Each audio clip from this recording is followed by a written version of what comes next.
and Mr. Rashid Pelpuo, Honourable Member of Parliament and Minister for Employment, is here with us this morning. Well, I mean, there's a lot to talk about, but one of the most important and obvious facts is that jobs was a big promise that the NDC made in the run-up to the 2024 election. Here we are, and you've been tasked with making that a reality. I know that some of your ideas have included, thinking outside the box and exporting labor, just to ensure people are not stuck at home when they could be productive elsewhere. How's that going? Well, it's going on well. We are committed to fulfilling our promises. In the last regime, we noticed the high unemployment rates of young people who are finishing school and those who are not in school. There was general despondency about how to approach the issue. So we made some promises, and at the moment it's now bent on us to make those promises come to reality. And there's a multiple approach to that. We're working very hard to make sure within the domestic sects, beyond the domestic set, what we can do is also to look at how we can export Ghanaian labor to other countries that need us. There have been a consistent request for Ghanaian labor all over the world. Requests are being made from Canada, requests are being made from Europe, from the Gulf, and from even African countries about Ghanaian labor. Quite recently, I received the Excellency, the ambassador for our ambassador of the Barbados to Ghana, and the first request she made was, "Can you send us some nurses?" We did that once, didn't we? We sent some nurses there. He's still asking. He said that the people we send there have been excellent. I mean, the Ghanaian is such a quality person. And the sing-song is everywhere about the quality of the Ghanaian, our capacity to articulate, our ability to professionally present ourselves and all that. And so if we have all these people with such high regard and they are unemployed in Ghana, the logical thing is to look at elsewhere. How do we send them elsewhere within the scope of our working legal framework here? And so at the moment, what I'm doing is to make sure we get the foreign minister to sign bilateral relations with all the countries that are needing Ghanaian labor, and I sign agreement with the companies that want to export the labor to carry Ghanaians workers out there, make sure they are properly treated, respected, in good health, paid well according to what they do. So you don't go and disrespect them while they are out in your country. So all that is what we are working at. And we are listing all the countries that need Ghanaian labor. We want to list them and work within a certain level of coordination. So we don't have this one company taking these people somewhere. Nobody knows who they are, where they are going. Another company.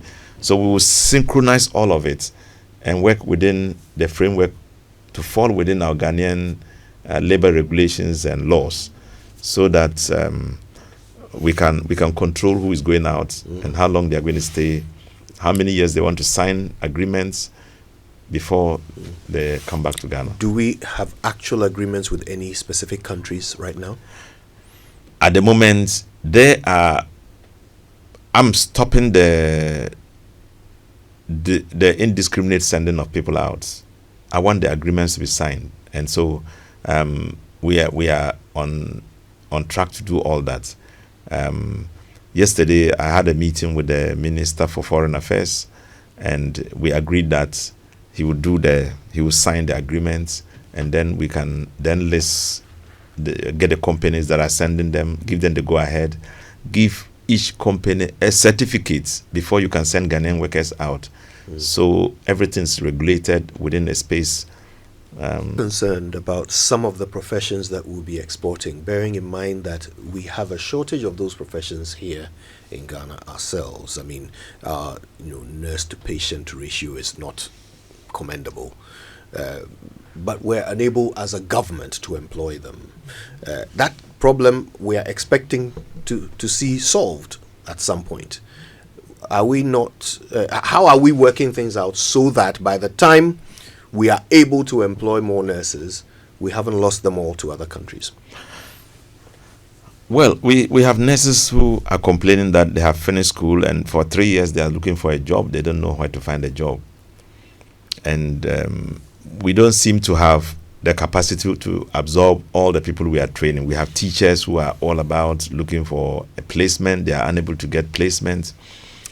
So we pick on those ones. You can't sit for 5 years after finishing the university and not get a job. We pick on those ones and then get them employed. But in any situation where we find that we need more of the kind of workers that we are sending out, we put a break to it.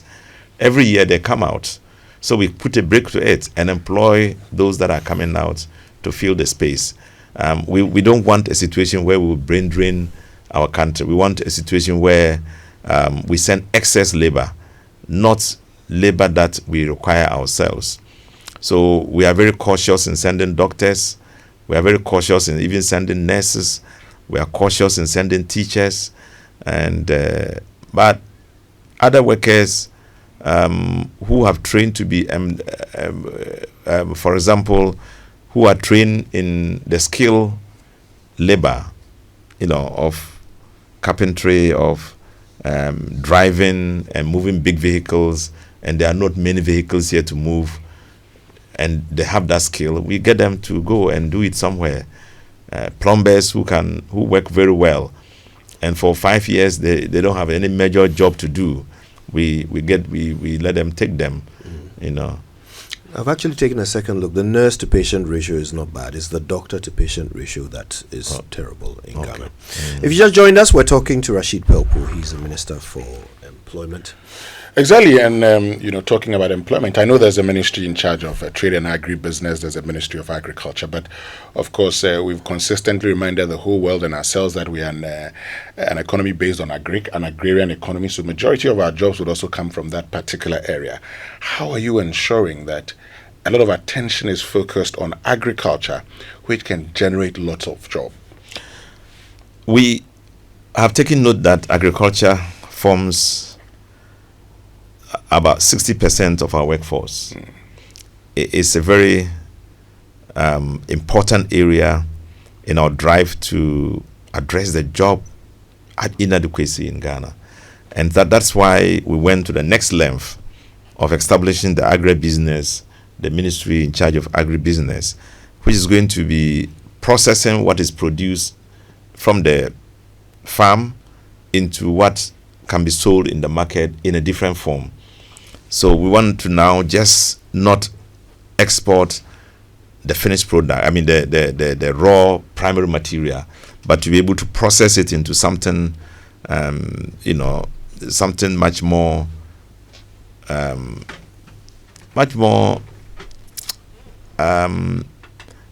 liked, something that is much more meeting the demand of the people. So we are doing so. And when you say we're doing so, and I come in because what you've told me, and it's something we've said over and over again. We've said, we know that the Ghanaian economy is an agrarian economy. We want to support farmers. In the past, we would throw in, that's why we have done this program, we've done that program. But for you, what sort of deliberations have you had? If I had to ask you, what concrete efforts are being put in place to ensure that the agric sector is able to create the needed jobs for the Ghanaian population and youthful population? What would they be?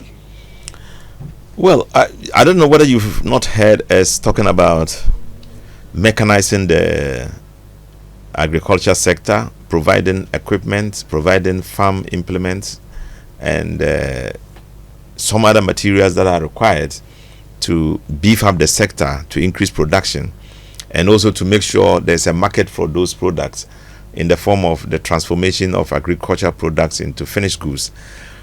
But beyond that is the fact that I'm sure the Agri Ministry is running specific programs that can deal with this issue of providing more input into agriculture and producing more to satisfy our market and to extend that into other areas. The present situation we are facing is that many people want to go into agriculture. They have no way of doing so because they don't have the equipment. So the government is trying to provide that those kinds of equipment, and also to provide some amount of financial support for those who want to go in. So in the end, you will have the equipment, you have this financial support to buy inputs, and there will be no reason why you can't produce. So it is part of our commitment. I'm very sure that to get young people oriented, those who are interested into agriculture in any way, is part of the venture to be self-dependent on our food production, on our agri needs, on anything that would have meant that we will be importing from outside. Imagine us importing tomatoes and other products from Burkina Faso. The land here is several times better. Even the land in the north is several times better than the land in Burkina Faso. And yet, they are the ones producing the tomatoes and things and sending to us. So we are thinking beyond the box to see how can we make the land more productive. How can we change the investment of the Ghanaian, rather than importing from China and selling, into putting the money into the land and producing. I've met lots of people who say this year, rather than making 1,000 acres, they want to make it 2,000 acres. I met some people who are saying, if you help us, we want to increase our farm production from this amount of tonnage into this amount. And it's all over now. And I'm happy to have a discussion with the I may put again together a paper for cabinet to see how we can invest more in agriculture, encourage more young people into it, and also diversify the production levels. Since you're talking about a paper, and you've made the point, I mean, where do you think our focus should be? I know in the past we've done seedlings, we've done fertilizers, but where do you really think our focus should be if we're to take agriculture to the next level? There are two focuses. First of all, if you think about those who are established and want to expand, their focus will be financial support to increase, because they already have their machinery and things like that. But if you want to think about the many young people who would have wished to go in and are unable to go, then you are thinking about how do we make the initial improves of fertilizer, tractor services available to them. So that's why we are trying to set up mechanized centers for those many people who want to go in and don't have the capacity, initial capacity to go on. And then to provide support, financial support to those who are already established, to increase their investment into agriculture, to buy more machinery, to be able to acquire, for example, a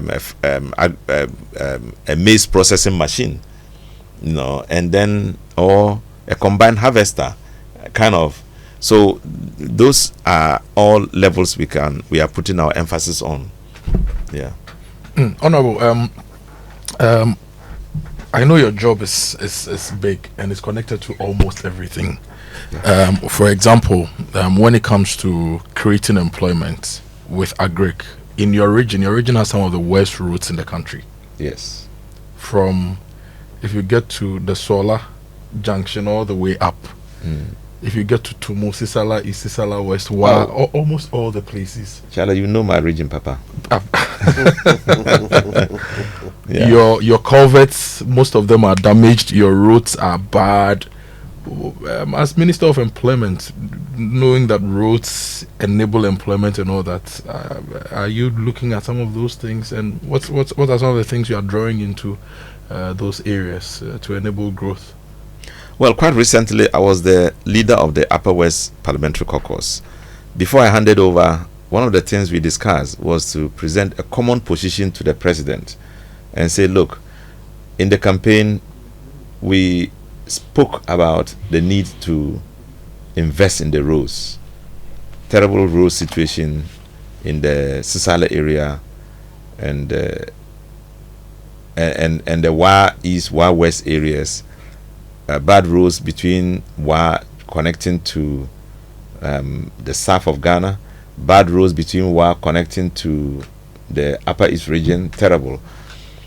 And so we decided that we have made our position clear. We have made a presentation to, put our presentation together, and we are working on it. There's a new caucus leader. I don't know whether he's already presented it, but it is something we are working on. And as a minister, it is worthy of note that when we are talking about creating jobs and you are thinking about agriculture, it goes with roads. You can't produce in an area where you can't transport the materials or the goods you have produced. So it's important that we work on those roads. If many people don't know that Upper West region is one of the food baskets of this country. Much of the maize produced in this country comes from the Upper West region, especially from the Sisala area and the Wa area. So there are very important considerations if you want to talk about roads and the need to uplift the roads they have from the stage they are to a better stage. Painfully, in the last few years, there have been apparently a complete neglect in those areas. We are encouraging the present administration, which I'm part of, to work towards addressing these key challenges. Despite the challenge the road ministry has of a debt level that is so huge, unimaginable, talking about between 20 and 30 billion Ghana cedis debts on roads alone. But we are hopeful that despite all the circumstances of difficulty mobilizing domestic resources to approach these roads maintenance and construction, we still want to encourage government to work towards achieving that. Okay, so there's also the issue to do with irrigation in generally in the country. Yeah. And also in the north, for example, you have only one major season. Last year, the climate was bad. It didn't rain as much, so we didn't get a lot of food coming in from the area. Yeah. Any demands for that as well from your caucus and from your team? Yeah, in fact, it's one major area that the rest of the north is thinking about. And once pressure was brought on the last administration, they promised to do something about it. But you all heard about the fact that it was said to be a complete project, and finally they got there, and there's nothing really happened there. That is talking about irrigation. In the Upper West region, we have about I think 2 irrigation projects, where they are small scale ones. We believe that if there's an investment in that area, we can achieve a lot. I met an Indian company that says that they have done a lot of feasibility studies and they want to come with some irrigation project, which is going to have a complementary solution to our labor, the need for increasing jobs, creating employment. I'm excited about it. I want to see how we can work on it. I will encourage government to agree to let them finance it. They have their financing, but it will be a debt, increasing our debt levels. So it is something that has to be looked at thoroughly, because as you observe, it's just one rainy season. But if there's an irrigation which can take us throughout the year, it's going to help a lot. Kojo and Winston, can we now go into other labor-related issues? In fact, I was looking for an opening to bring in Galamsey.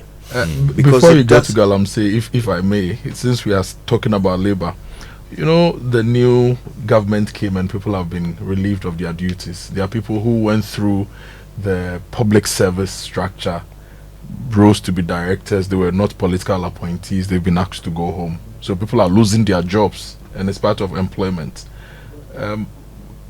Are you looking at some of these things, and what do you have to say about that? That the new government comes and people in public service, not political appointees, have been relieved of their duties.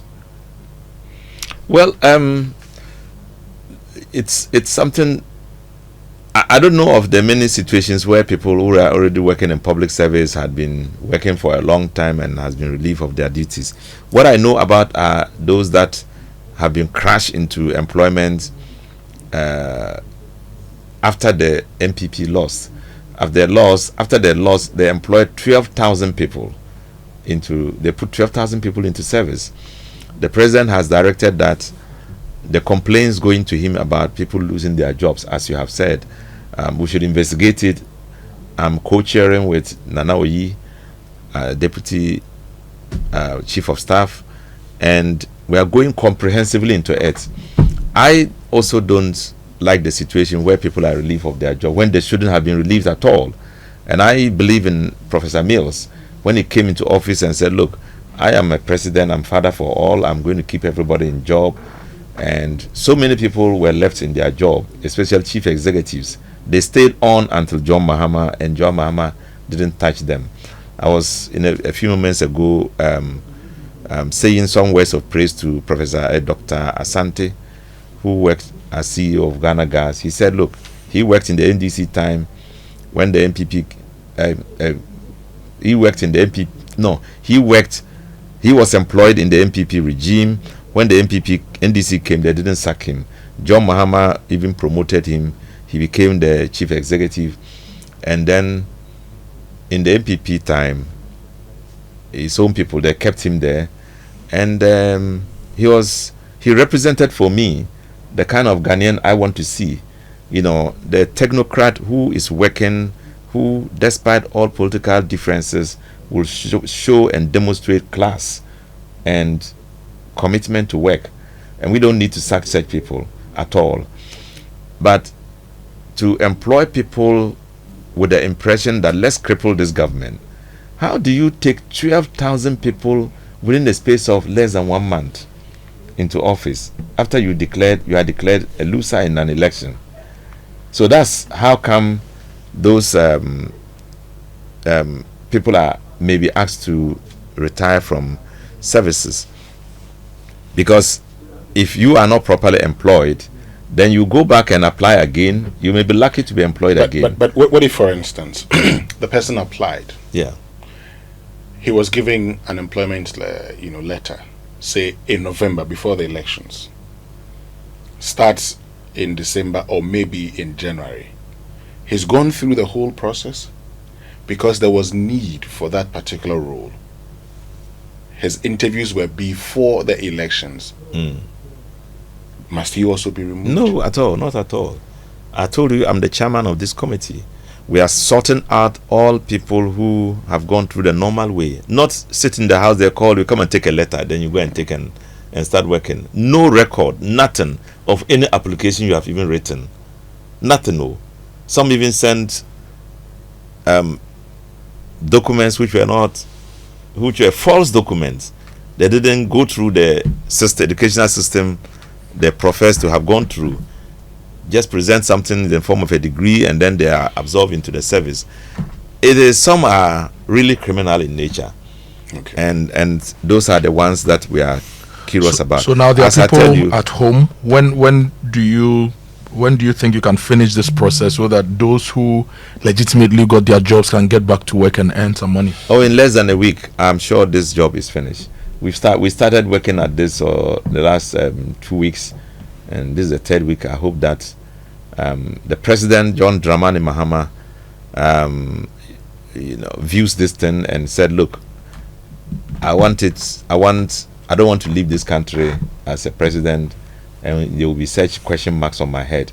I want to make sure you investigate this matter, come out with the real people who went through the system and then qualified. and not sack people just like that. So that's what is happening now. Would it have been beneficial, since we're dealing with public service appointments, Yeah. that this process be handled by the Public Services Commission rather than politicians? Well, right now it's the politician who is being blamed. So that's why they are investigating it.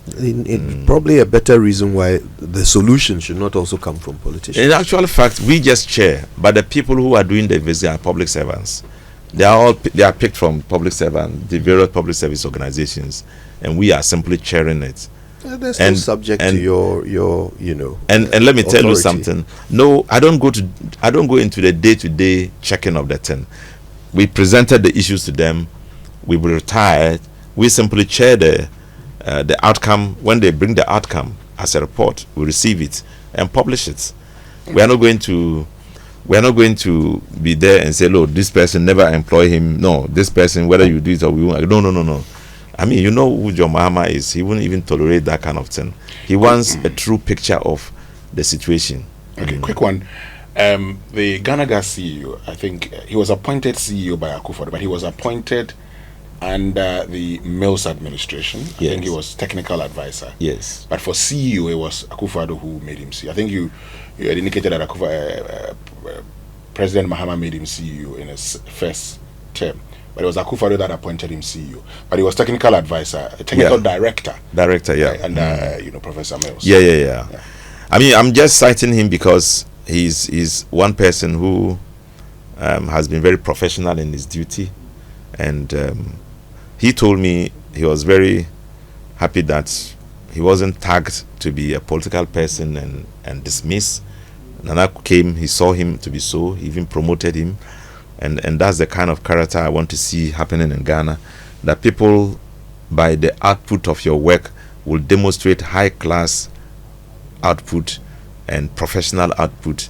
So people, when political parties come, they don't see you to be a politician, they see you to be a technocrat. Okay. All right. I was going to chip in Galamsey because I know that one of the solutions touted for illegal mining was to ensure that those who are attracted to it have alternatives. Yeah. Which means jobs. Yeah. What's the plan there? The Galamsey issue is I don't know how to call it. It's a two-way affair. It's a knife with two edges. If you want to, I want to hold you on that knife's edge for a moment. Yeah. While we take a quick break. When we come back, we'll find deep in the middle of a very engaging conversation with the Employment Minister, Rashid Pelpuo. Honourable Member of Parliament for Wa Central is here with us in the studio, and he's sharing some of the big plans that his ministry has for the sector, the labour sector. Just before the break, he was explaining how employment is to be the solution, part of the solution to Galamsey. And he started off by describing it as a double-edged sword. I'll let you take it from there. Well, thank you so much. You know what, Galamsey is a source of job for many, many people. If you see the army of people who are in the land making a living out of it, you won't believe it. In the absence of Galamsey, then you ask yourself, where will all these young men go? So, but they are satisfied that they dig, and sometimes they find something and it goes to help them. Some are building houses, some are buying cars, some are satisfied they are employed. If you take them away from the land, then you have a challenge. If you keep them in the land, then the land is destroyed. Much more is destroyed. The nation is going down. Our rivers are suffering. So you ask. That's why I said it's a double-edged sword. Now, we want to keep our rivers, we want to keep our land, we want to make sure our cocoa is there for us to be able to produce and sell, because it's the mainstay of this economy for a very long time. And then there is a Galamsey looking for the same land the cocoa is, looking for the same land the rivers are, washing the dirt into the river and spoiling them. Now you ask yourself, you promise the people of Ghana you are going to stop it. Which level am I going? So we made a statement, and it's now being being materialized by the Minister for Lands. And it is that we want to solve Galamsey, but want to improve mining, want to encourage responsible mining in such a manner as that you don't go to destroy the land or the river because you want to have your gold. We want the people to know that in doing Galamsey, you should show enough responsibility to what makes Ghana, the land and its resources, and that we should formalize this in such a way that those who are earning gold from the land would also pay taxes, so every other person also benefits. So he's working out this project in a manner that in the end will satisfy small scale mining and also satisfy the country as a whole in how we manage our land and properties in it, and how we take care of our young people. How will this work practically, though? Because in reality, those who are, for example, polluting the water bodies will be removed. Well, should be removed. Yes. Arrested if necessary. Yeah. But basically taken away from that particular source of livelihood. Those who are, illegally entering forest reserves should be removed and taken away from that source of livelihood. So, how exactly, in practical terms, will this alternative be provided? How exactly is the regularization of mining, which can only happen in authorized places, which necessarily means fewer people can do it, because currently it happens everywhere, unauthorized places as well. So once you stop the mining in unauthorized places, how do you turn it into employment in authorized places? In actual fact, the Lands Minister has a comprehensive plan, which is to stop illegal mining, which is to stop mining that affects our river. There are some of them who have legal reason to mine, but they do it in an illegal manner. So we want to stop that, and we are working towards stopping that. But we want to encourage those who will do so responsibly, as I said earlier, so they can keep the labor on and then show responsibility in how they mine. I would encourage him to come out comprehensively with a plan for Ghanaians to see, so we can all go along with it. What is not tolerated and cannot be tolerated is the illegal mining. You are not going to be taxed in that manner because you are doing it illegally. You are using the illegality to also destroy the environment. That cannot be tolerated. Those people must be removed from the land. We are also thinking about the situation where to reverse the executive instruments that allow mining in forest areas. We are thinking about removing it. I mean, of course, it doesn't appear to be within the scope of legal functioning now. We want to make sure we reserve our forest areas and not mine in them and destroy them. So we eventually can save something for the future generation. It's painful when you can take something now and decide to leave it for a future generation. Many people think that it's better to consume it now. We think that there's a need for us to do a lot of sacrifice at this time. I'll give you the chance to say your final thoughts to Ghanaians who are listening to you today before you take leave of us. Yes, first of all, the issue. Let me start from the issue of this Galamsey and the consequence it has on us. If you care to know what the government has done, they have been able to seed off the land, hoping that they earn something out of it in years to come. So what it is that you take the land, you mine in it. Let's give us something to keep. And that's also going to have an effect on us. But my address to young people, the commitment to get jobs for you is paramount in our government. We are working towards achieving that. We are working towards helping those who have some skill, some ability and potential to work on their own, to be on their own through the youth entrepreneurship initiatives. We are working towards those who are expecting that to join the work abroad, to have the access to the program. We would make it public for everybody to have access to it. We will also make sure we streamline the working situation in Ghana, the labor situation in Ghana, to be able to enable people to have access to find out where the jobs are and be able to employ. We have the Ghana Labor Management Information System in place. It is collating all areas where there are jobs, and it's going to be easy access to everybody in all our labor offices throughout the country. Employment centers. You go in, you use the computer, you access the center, you know all the available jobs in the country, and then you look at your skill and you can even sit there and apply to that place. Right. We are encouraging all public sector and private sector organizations and institutions to join the Ghana Labor Management Information System to enable young people have access to their jobs and be able to apply. That's wonderful. We're so glad you spent some time with us this morning.